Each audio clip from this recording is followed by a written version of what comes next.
described them as a little bit John Britton, a little bit Burt Munro. Two Kiwi lads with a can-do attitude and a love of speed. Their obsession? A radical racing car, which they built at home from scratch and powered by a 7.7 litre aircraft engine. Turtill and Gus are part of New Zealand motor racing history. Their story is still being told, in fact, as a musical, and their racing car is back on the track. John Selwood has the story.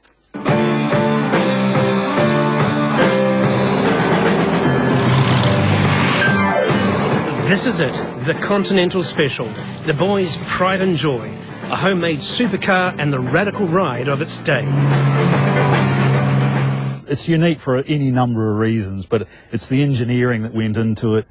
When the boys built it, they wanted something that was going to give them lots of power and lots of torque low down because they weren't going to have a gearbox. Hence the aeroplane engine. For motorheads, that's 7.7 litres of slow revving power, not your normal sounding race car. Well, this thing, it just goes, well, like you've heard it, just goes chuff, chuff, chuff, chuff, chuff, chuff, chuff.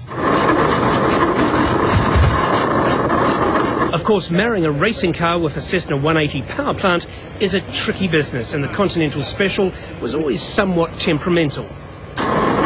And it behaved no differently for its debut back on the track. See, the air bubble should have worked its way to that end by now. But in the spirit of the original designers, some lateral thinking and a bag of ice saved the day.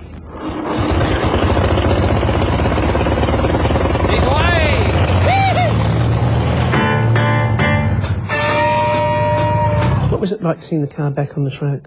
Oh, just incredible, amazing, amazing. It was a very moving moment, so to speak. And I could just almost see the boys there going, come on, come on, come on, just get it going, and could feel their intensity in it as well, because they were very intense about their car.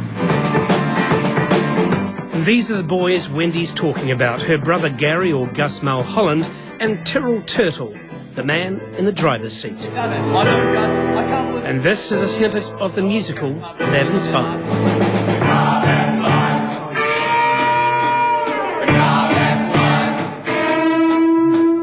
It's almost like the car has brought everybody together and said, look, I want to tell my story now.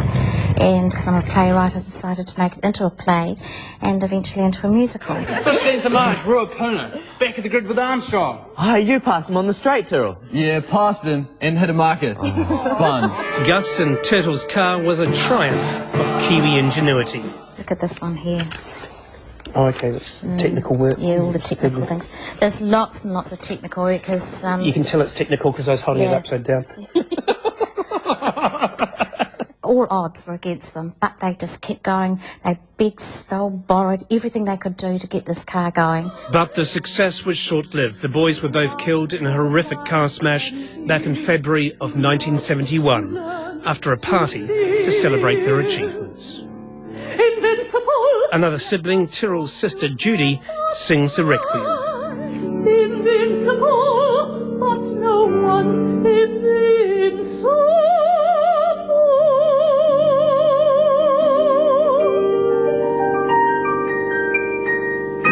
It's about the creativity with which they brought together all these other people that were involved in the car. I mean, people are coming out of the woodwork saying, oh, yeah, I worked on that car. Oh, I knew them. Every day we hear things that the boys did and we go, oh, grief, they did they? Yep, they did. When they're trying to find engines for the car, they couldn't afford new ones, obviously, so it had to be out of aircrafts that had crashed. They got lost in the back of Lake Brunner for 3 days. Following up one, they had search and rescue and everybody out to find them. The Continental Special has become a symbol and a celebration of the exuberance and skill of two local lads whose love of speed is still remembered nearly 40 years on.